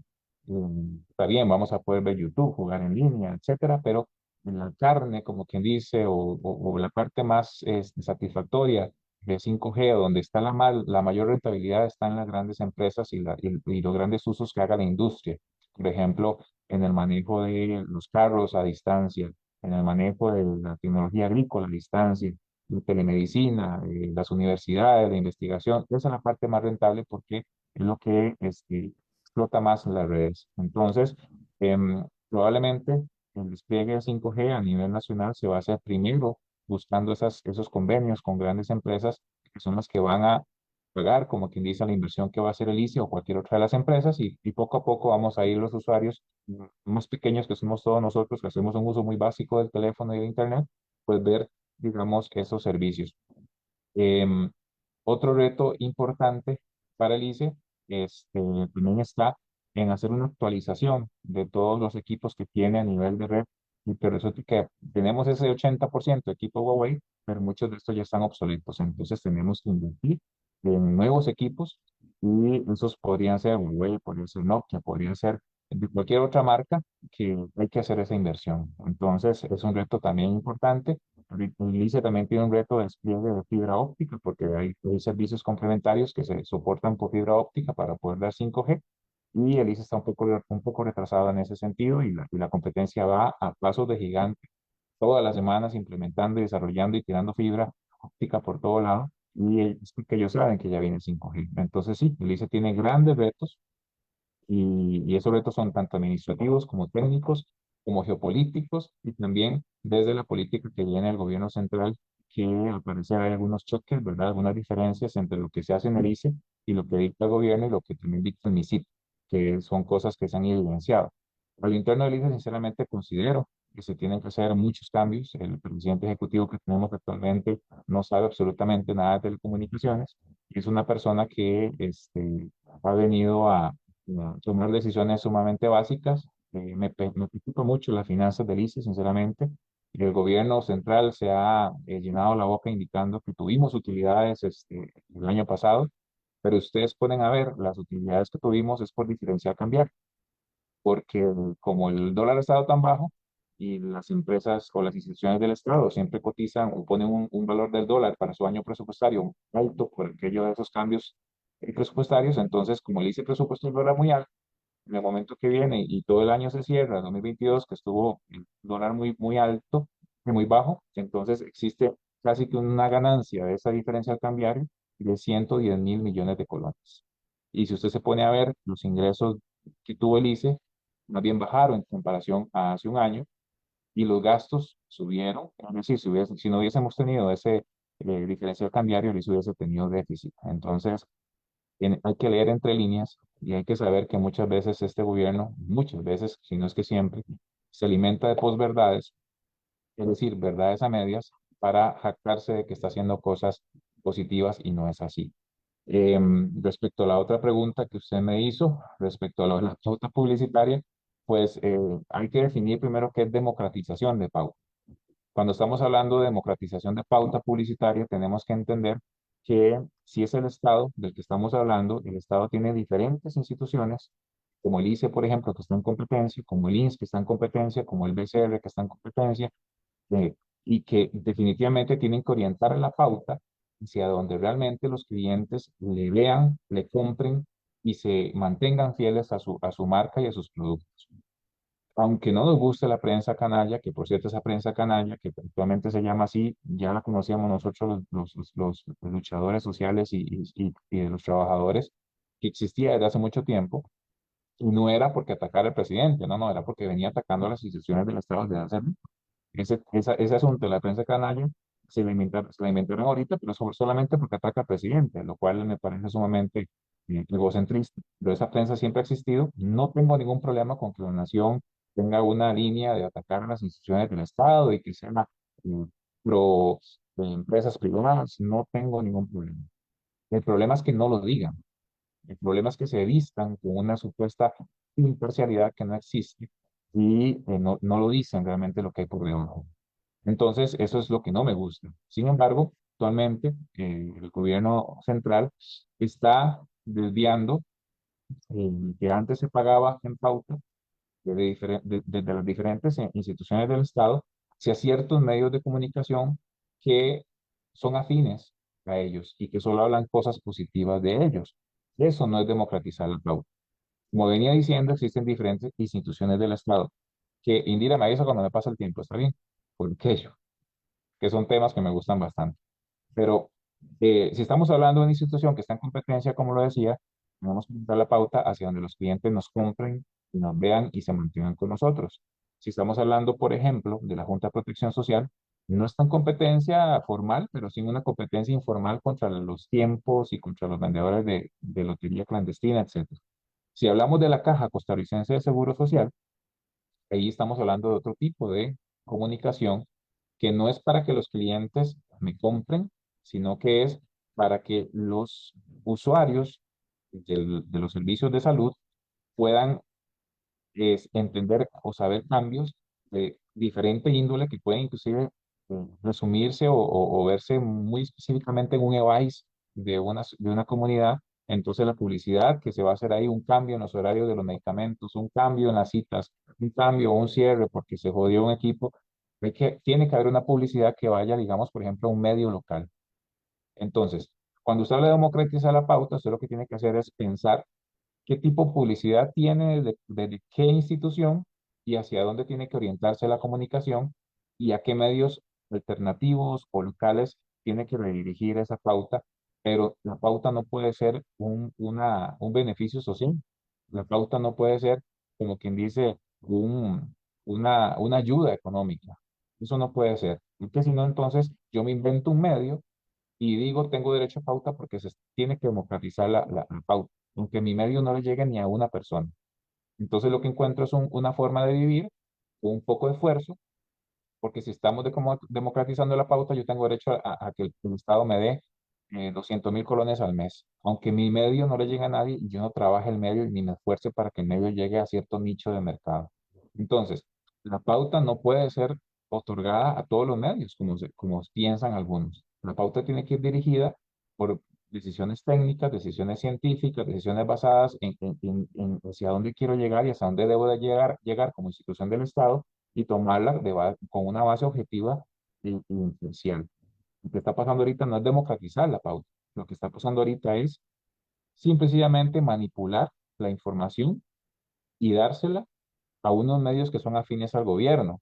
Y del otro lado tenemos a otros medios que están en contra del gobierno. Y en medio está una población que está en ayuno de información objetiva e imparcial, porque son pocos los medios que se dan la talla, digamos, de informar a los costarricenses de manera objetiva y observando todos los focos o todas las versiones de un asunto y estamos carentes de esa información. Entonces, si no somos personas o ciudadanos que tengamos ese sentido crítico bien desarrollado o esa malicia indígena, como hablamos, de saber si estoy recibiendo una noticia de CR hoy, cómo la tengo que leer, si estoy recibiendo una noticia del Guardián, cómo la tengo que leer, si estoy viendo un video de la hora Juanito Mora, que más bien da vergüenza en lugar de dar este, información de cómo lo tengo que leer, o mejor lo desecho y lo bloqueo. Entonces, en este caso, lo que hay en medio son personas que en la de menos están viendo información y se lo creen de buenas a primeras.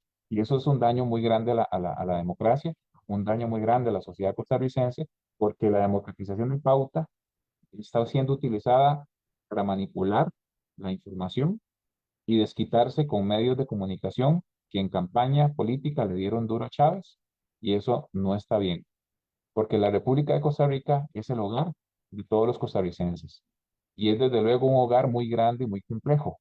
Lo que se haga en él o con él no puede ser producto del capricho ni de la improvisación. Por eso tienen que existir reglas que digan cómo es que cada ciudadano y cada grupo ciudadano cumplen los deberes y obligaciones y disfruta también de sus derechos. En este momento, el país está gobernado por una persona sumamente caprichosa, sumamente egocentrista y sumamente autoritaria. Y que lo diga yo, que fui sacado de casa presidencial simplemente porque al presidente se le ocurrió. Simplemente porque el presidente dijo que yo era un medio de comunicación, ya después dijo que yo era un sindicato y me sacó. Cosa que evidencia y me reafirmó que estamos gobernados por una persona que no tiene la capacidad ni la autoridad ni la madurez para dirigir este país, lo cual me deja mucha tristeza porque nos falta mucho todavía para que termine ese gobierno y me deja mucha preocupación y que con la desinformación que tenemos en la sociedad y con la ignorancia también que reina en la sociedad en muchos casos, no sé si dentro de 2 años y medio, cuando son las elecciones otra vez, vamos a elegir a una mejor persona o a una peor. Listo. Muchísimas gracias a don Sergio Ortiz Pérez. Eh, Interesantísimo. Yo tengo un montón de preguntas, pero nos faltan dos panelistas. Eh, entonces, bueno, por aquello podemos hacer un segundo programa. Em, bueno, en todo lo que dijo, ¿no? Creo que es un llamado, ¿no? A proteger la, la patria, ¿no? La patria social. Y lo que hicieron nuestros reformadores, ¿no? Como Rafael Calderón, Manuel Mora Valverde, José Figueres Ferrer, Víctor Manuel Sanabria Martínez, ¿no? Entre otros y otras. Y bueno, muchas gracias y vamos entonces a pasar con nuestro próximo invitado del día de hoy, que es el profesor Adrián Jaén España, que es el representante de la Dirección Nacional del Bloque de Vivienda, donde él participa solidariamente. Y bueno, también es profesor de la UNED. Hay algunas preguntitas que quisiera formularle antes de su participación. ¿Cuál cree usted que son las principales preocupaciones del Frente Nacional de Lucha, donde actualmente participa, sobre el tema de la vivienda social? Y también cómo ha impactado la pandemia y la crisis económica y social en el acceso a la vivienda de la gente que no tiene recursos y de la clase trabajadora, ¿no? Como decían el compañero David, somos clase trabajadora, tenemos que salir, ¿verdad? A trabajar porque si no, no comemos. Y por último, ¿cuál sería el efecto que ha tenido el recorte presupuestario que han realizado los últimos gobiernos? Que estamos de acuerdo, aquí creo que este ha sido el más nefasto de todos, o una mezcla, sobre la posibilidad del acceso a la vivienda de las personas que tienen un salario mínimo o pues ni siquiera cuentan con un dinero fijo, un empleo formal. Adelante, don Adrián. Bueno, muy buenas noches y un gusto compartir este espacio con compañeros y compañeras. La verdad que también me uno a las palabras de Indira, súper interesante todas las exposiciones, he aprendido un montón también. Y bueno, gracias también a Alternativa por la transmisión y a Indira por la coordinación y la conducción del espacio. Eh, bueno. En el bloque de vivienda nos acercamos al Frente Nacional de Lucha porque estamos convencidos y convencidas de que la lucha por la vivienda no es suficiente, ¿verdad? Sin salud pública, sin educación pública, eh, sin el ICE, sin la caja, no hay futuro ni esperanza para este país, ¿verdad? Y por eso nos sumamos como tantas otras organizaciones, al Frente Nacional de Lucha, y sumamos nuestras propuestas y consignas a las de otras organizaciones para impulsar una lucha conjunta, que nos parece, digamos, que es lo adecuado y lo correcto en esta coyuntura en donde hay una ofensiva muy violenta del sistema capitalista neoliberal y, bueno, representado en este caso por el gobierno de Chávez, eh, pero que, bueno, ya, digamos, es una cuestión que ya viene, digamos, desde atrás, desde hace varios gobiernos, esta ofensiva en contra de los sectores populares y la clase trabajadora y las instituciones públicas también, ¿verdad? Que tienen una función social que han sido violentadas de manera terrible. Digamos, el sistema financiero nacional de la vivienda no ha sido la excepción. Y por eso, digamos, dentro del Frente Nacional de Lucha, nosotros como sector vivienda colocamos dos consignas centrales fundamentales. Uno, la defensa del bono de vivienda y del sistema financiero nacional de la vivienda que hay actualmente, porque ha sido atacado y violentado durante los últimos gobiernos. Esto ahorita amplío un poquito más con algunos datos. Y la segunda consigna o propuesta que tenemos es que se necesita plantear de urgencia nuevos recursos para poder resolver el déficit habitacional que hay en este momento.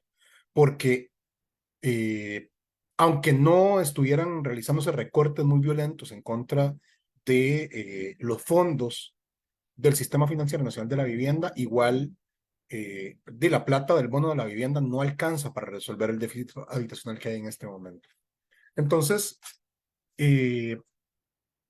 tenemos una profunda preocupación, ¿verdad? Porque en medio de una profunda crisis económica, el gobierno de Chávez insiste en recortar los recursos para vivienda social.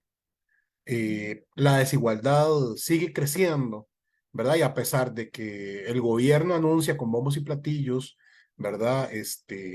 Unos índices, ¿verdad? Unos índices, digamos, económicos supuestamente muy positivos, la verdad es que el crecimiento económico no se traduce en una reducción de la desigualdad, más bien todo lo contrario, ¿verdad? La desigualdad, como decía Davis anteriormente, en nuestro país crece todos los años, y durante este gobierno se ha, digamos, disparado, digamos, como la cuestión de las diferencias sociales. Durante el gobierno de Carlos Alvarado, se recortan al Sistema Nacional de Vivienda 60.000 millones de colones. Nunca en toda la historia, digamos, del Sistema Nacional Financiero para la Vivienda se habían aplicado recortes o había habido reducción en el presupuesto para la construcción de vivienda social. Siempre había habido crecimiento. Pero con el gobierno de Chávez, ahí, disculpen, pero es que no sé si se mete mucho ruido, pero hay un camión de basura enfrente. No, se escucha bien. Durante el gobierno de Chávez, en el 2023, aplican el mismo presupuesto que ya venía con recortes del 2022.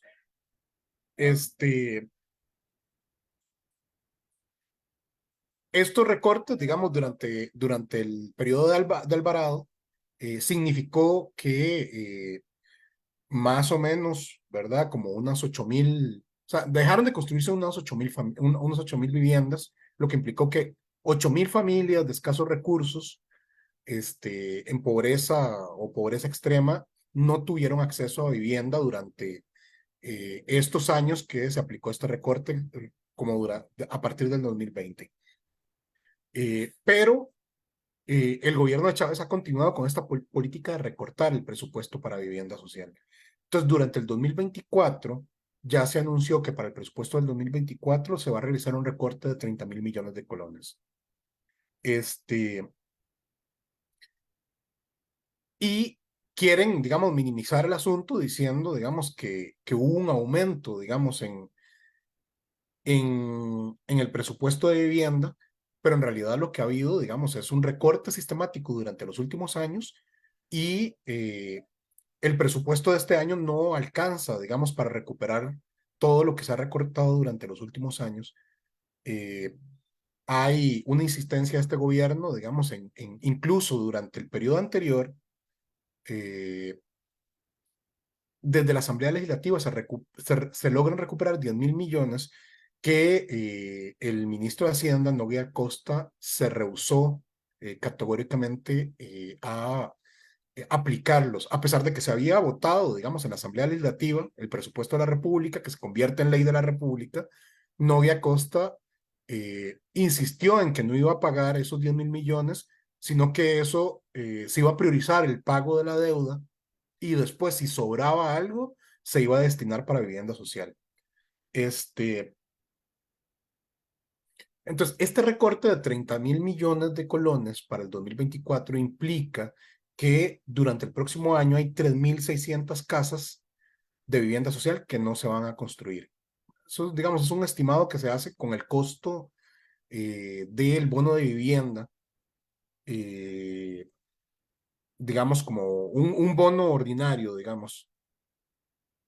Y con eso se establece, digamos, como esa estimación de 3,600 viviendas que no se van a construir.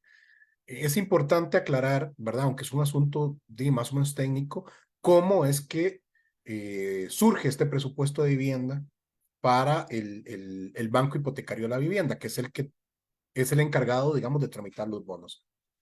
Estos recursos provienen de FODESAF. Se recauda, ¿verdad? Los recursos de FODESAF se recaudan con un impuesto del 5% a las planillas ¿verdad? De todas las empresas del país. Y a vivienda le toca más o menos un 18% de ese presupuesto. Para este año debió haber sido, ¿verdad? Según las estimaciones, digamos, de FODESAF y del Ministerio de Trabajo, debió haber sido de 162,000 millones. Y el presupuesto de la República, ¿verdad? El que envía Nogui Costa a la Asamblea Legislativa viene por 132,000 millones. Entonces, en la práctica lo que hay es un recorte.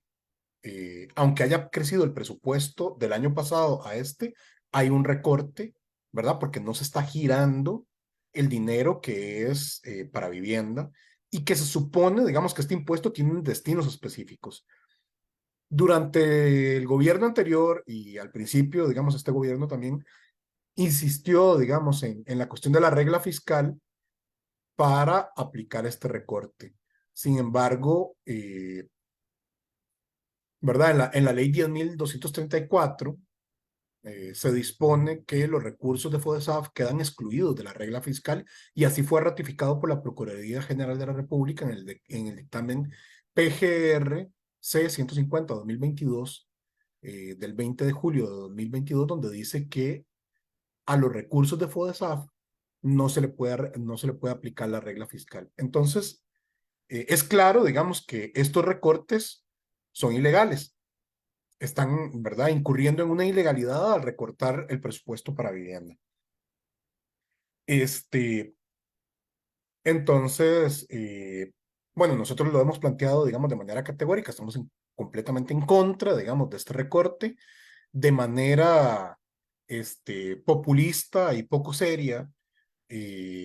Salió Chávez en cadena nacional diciendo que el presupuesto para este año para el sector vivienda iba a ser de 170.000 millones, que le había, así lo dijo literalmente, le había logrado torcer el brazo a Nogui Acosta y que esos recursos iban a estar. Pero eso es pura demagogia, porque ningún diputado oficialista propuso ninguna moción para recuperar ese dinero, digamos, del recorte que está planteado. Entonces, en muchas otras ocasiones lo que vemos, digamos, son mentiras descaradas, digamos, diciendo que se va a recuperar un presupuesto que no se recupera realmente y que no hay ninguna intención de recuperar. Ya, digamos, en la Comisión de Hacendario se aprobó el presupuesto sin la recuperación, digamos, de este dinero para vivienda social. Ahora, lo otro que resulta muy preocupante durante este gobierno es el intento del gobierno de tener injerencia directa sobre la cuestión de los bonos de vivienda. Lo intentan la primera vez planteando un proyecto de ley, el 23.450, que intenta fusionar el Ministerio de Vivienda con el INBU y con el MAMBI. El problema, digamos, con este proyecto de ley que se plantea es que quedaba en el aire un montón de legislación relacionada con la cuestión de la vivienda social, y entre otras cosas quedaba en el aire el bono de vivienda, que en este momento tiene una ley, ¿verdad? En la ley del Bambi se plantea el bono de vivienda y eso está contenido en una ley. Si se hubiera aprobado este proyecto de ley que proponía el gobierno de la República, el bono de vivienda hubiera quedado sin sustento legal, ¿verdad? Porque no habría ninguna ley que lo sostuviera, porque la nueva ley no se planteaba, ¿verdad? El bono iba a quedar como una cuestión discrecional, ¿verdad? Que se podía quitar en cualquier momento a criterio del Poder Ejecutivo. Y también, ¿verdad? Se veía en ese proyecto de ley la intención la intención de centralizar el poder relacionado con la cuestión de la vivienda social en el Poder Ejecutivo. Ahora, como este proyecto de ley tuvo una oposición muy fuerte de todas las organizaciones sociales, no solo de las organizaciones que luchamos por vivienda, sino también de todo el sistema financiero nacional para la vivienda en general, entonces es un proyecto que se cae.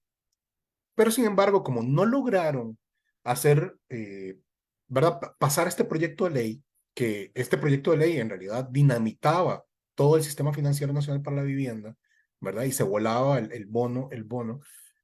eh, Hacen un intento en este presupuesto, en este nuevo presupuesto que se acaba de presentar en la Asamblea Legislativa, para que los recursos de FODESAF destinados a vivienda pasaran no al Bambi, al Banco Nacional Hipotecario de la Vivienda, sino directamente al Ministerio de Vivienda.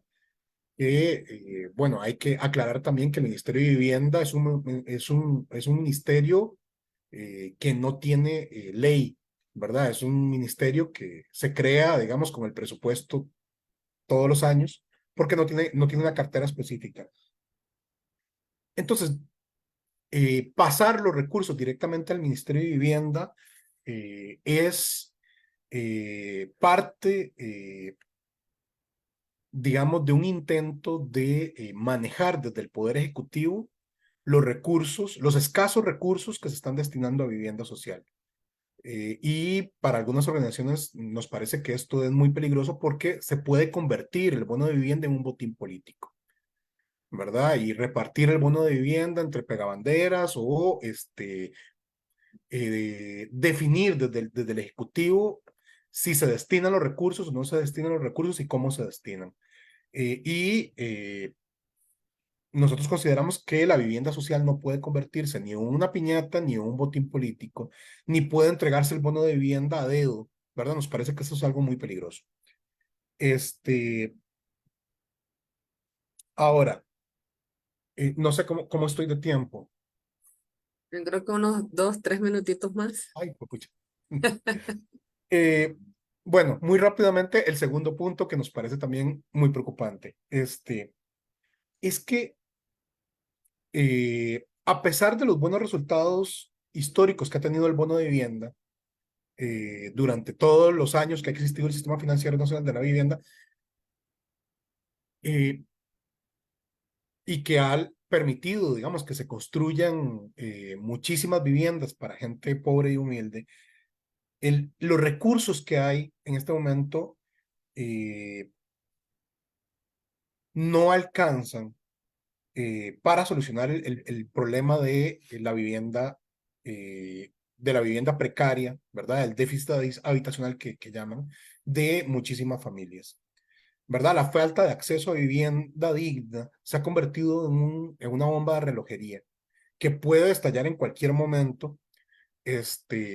¿Por qué? Porque el déficit habitacional y la cantidad de gente que vive en precarios ha crecido enormemente, ¿verdad? En el 2012 se calculaba por los datos del mismo Ministerio de Vivienda que habían 400 asentamientos en precario.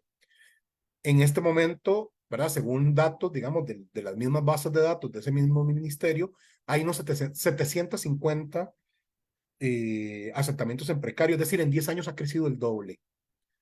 Y esto a pesar, digamos, de que el presupuesto para vivienda social había venido creciendo, no se había recortado como ha ocurrido en los últimos años. Entonces, el presupuesto para el bono de vivienda y para la construcción de vivienda social no resuelve el problema de los precarios ni tampoco el problema de las cuarterías, ¿verdad? No sé si recuerdan, digamos que esta cuestión de las cuarterías eh, en el año 2020 se convirtió en un escándalo internacional, ¿verdad? Cuando se empezaron a denunciar en media pandemia, ¿verdad? Que habían miles de personas en San José y en otras partes del país que vivían en cuarterías hacinados, ¿verdad? En un momento en donde se le exigía a la población lavarse las manos, distanciamiento, y bueno, había un montón de personas que vivían en pequeños cuartitos, familias enteras en algunas ocasiones, y eso genera enormes problemas de salud, ¿verdad? Ya, digamos, lo de la pandemia, ¿verdad? Todo lo de la pandemia se ha relajado, pero bueno, sigue siendo un problema de salud, y bueno, y no hablar, digamos, de la cuestión de los derechos humanos, ¿verdad? Del montón de gente que tenemos en este momento viviendo en condiciones precarias, insalubres, eh, ¿verdad? Y esto, digamos, lo que nosotros consideramos que debería declararse como emergencia nacional, el problema del déficit habitacional en este momento, sobre todo lo que está relacionado con los asentamientos en precario y el problema, digamos, de las cuarterías. Yo lo dejaría por aquí. Si hubiera algún tiempo, tal vez podría, digamos, como ampliar un poquito, digamos, sobre esto último. Muchas gracias a don Adrián por tan interesante participación. Creo que hoy nos ha faltado tiempo. Ha pasado rapidísimo. Vamos a ir pues, cerrando con la participación de la doctora Rebeca Murillo, que es representante del movimiento social Unidos por la Caja Costarricense del Seguro Social. Hay unas preguntas muy concretas, ya que la doctora es presidente de psiquiatría. Entonces, bueno, creo que en todas las intervenciones siempre también hay un llamado a la contención emocional, ¿no? Que ocupamos como población y trabajadores. Entonces, creo que la doctora nos puede ayudar en ese sentido. Doctora Rebeca, ¿qué políticas, bueno, no, por ejemplo, o qué alianzas o redes ha establecido Unidos por la Caja con otros movimientos sociales u organizaciones políticas o civiles? ¿Y qué impacto considera usted que ha tenido la Caja en la calidad de vida, la equidad y la cohesión social de la población costarricense? Adelante, muchas gracias. Claro, muchísimas gracias, Indira. Gracias por el espacio. Y bueno, no, tal vez como para ser un poquillo concreta, para honrar un poquito lo que es el tiempo, yo misma he estado súper interesada en la ponencia de los otros compañeros que han estado invitados en esta entrevista y sí, definitivamente creo que sí, esos espacios, aparte de que son muy interesantes, creo que nunca hay suficiente tiempo. Pero bueno, el movimiento social Unidos por la Caja se establece este año, inclusive alrededor del mes de marzo. Iniciamos un grupo de médicos, de hecho se gesta a partir de una compañera de lucha que es Natalia Solís, ella es infectóloga en el Hospital San Juan de Dios y mi persona, que estoy ya finiquitando lo que es la especialidad en psiquiatría en el Hospital Nacional de Salud Mental. Una tarde que nos sentamos a hablar por todo lo que era el temor sobre lo que es el éxodo de especialistas fuera de la institución. Entonces, nos dimos cuenta que esta premisa en donde empezamos a reunir, ¿verdad? Mayoritariamente a médicos que trabajaban dentro de la institución y en segundos y terceros pasos a diferentes tipos de, bueno, empleados de la salud pública y posterior a eso de otras instituciones y público en general. Entonces, cuando iniciamos como movimiento, las personas tenían tal vez como mucho, eh, como que les llamaba mucho la atención el hecho de que médicos estuvieran en la vanguardia de lo que es la salvaguarda de la seguridad social, porque desgraciadamente nosotros tenemos dentro de lo que son estas políticas públicas, ¿verdad? Y con respecto a todo lo que ha sido un tipo de, como decía don Sergio anteriormente, ¿verdad? Todo lo que ha sido la manipulación a nivel de los medios de comunicación y demás, ¿verdad? Desgraciadamente el gremio médico y también los trabajadores dentro de la seguridad social nos hemos visto como chivos expiatorios con respecto a lo que es el resquebrajamiento en salud. Entonces, uno de los primeros pasos fue la importancia en hacer alianzas con respecto a otro tipo de instituciones y otro tipo de movimientos sociales e inclusive con respecto a lo que son todo lo que son esas organizaciones de bases sindicales.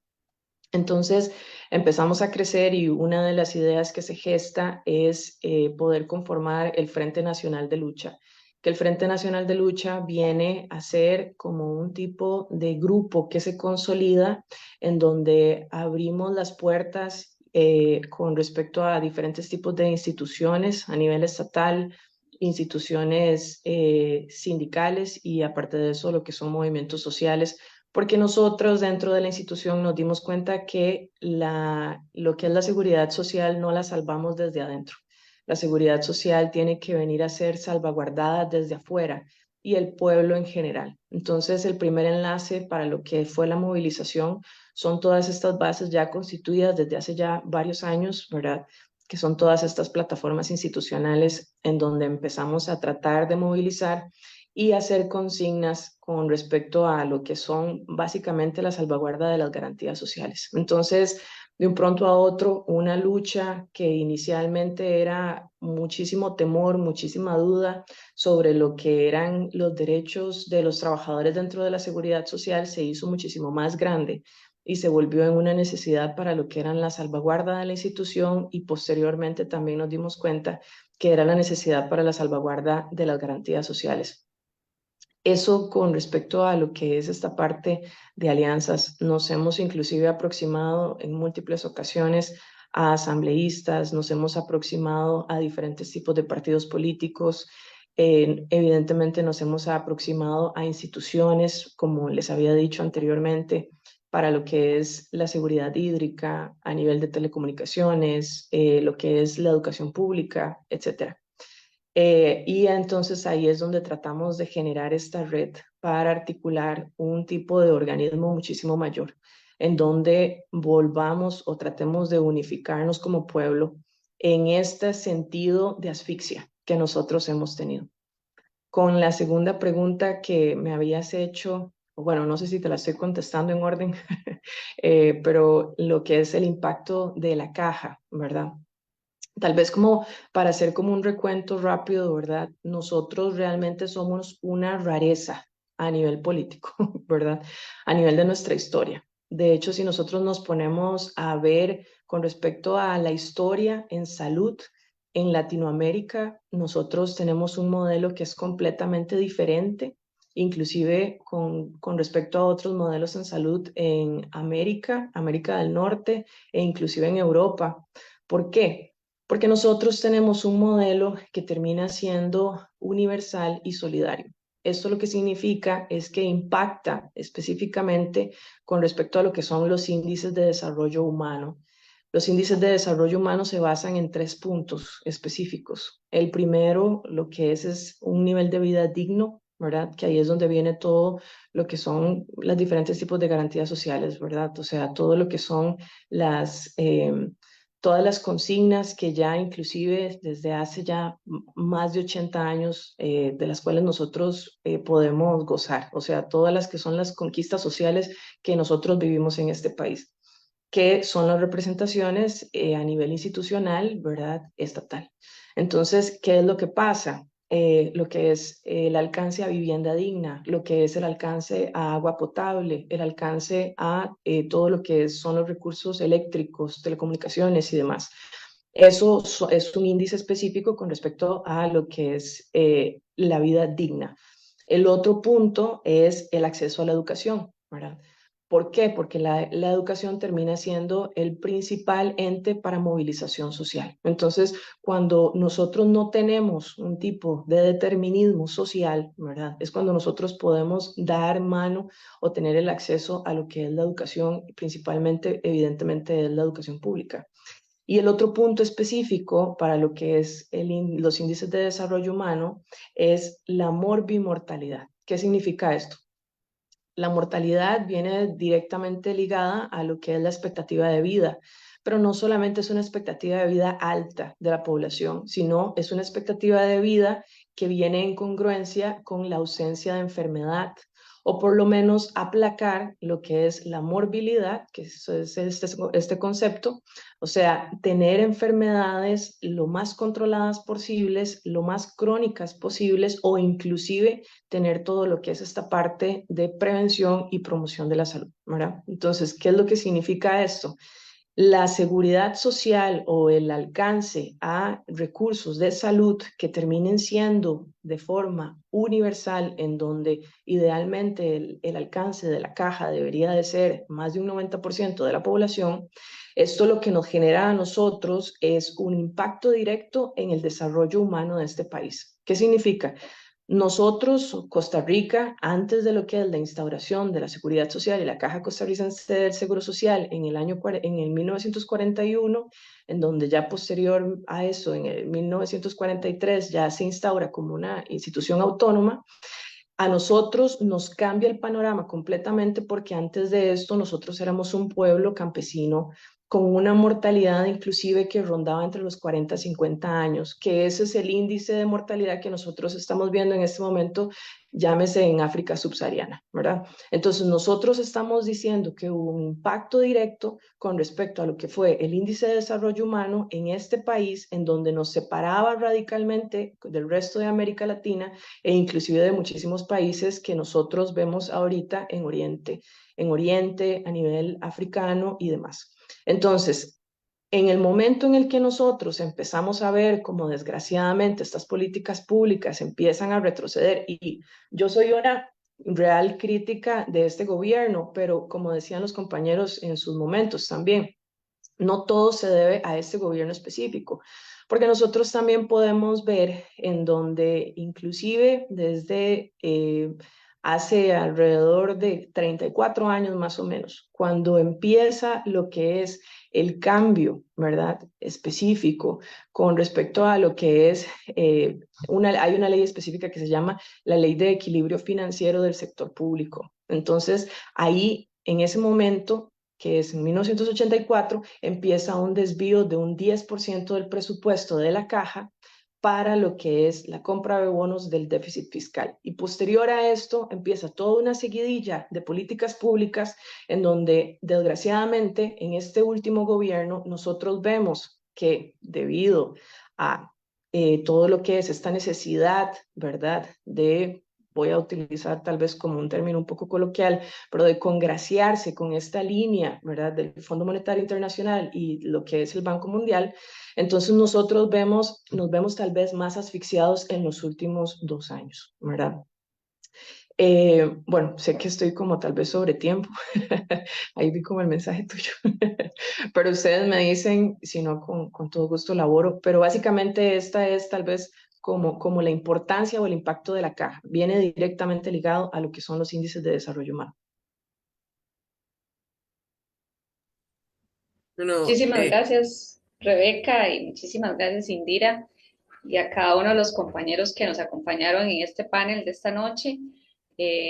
Agradecerles por su anuencia a participar de este espacio y a cada una de las personas que siguieron el programa durante estas 2 horas y invitarles, ¿verdad?, que nos acompañen el próximo viernes en un programa más de alternativas. Vamos a compartirles seguidamente un video, ¿verdad?, de nuestras redes sociales y donde nos pueden ubicar, y para que quienes no nos pudieron seguir en esta transmisión, escuchen la repetición también mañana por Radio Actual en la 101.7 FM, de 10 a 12 p.m.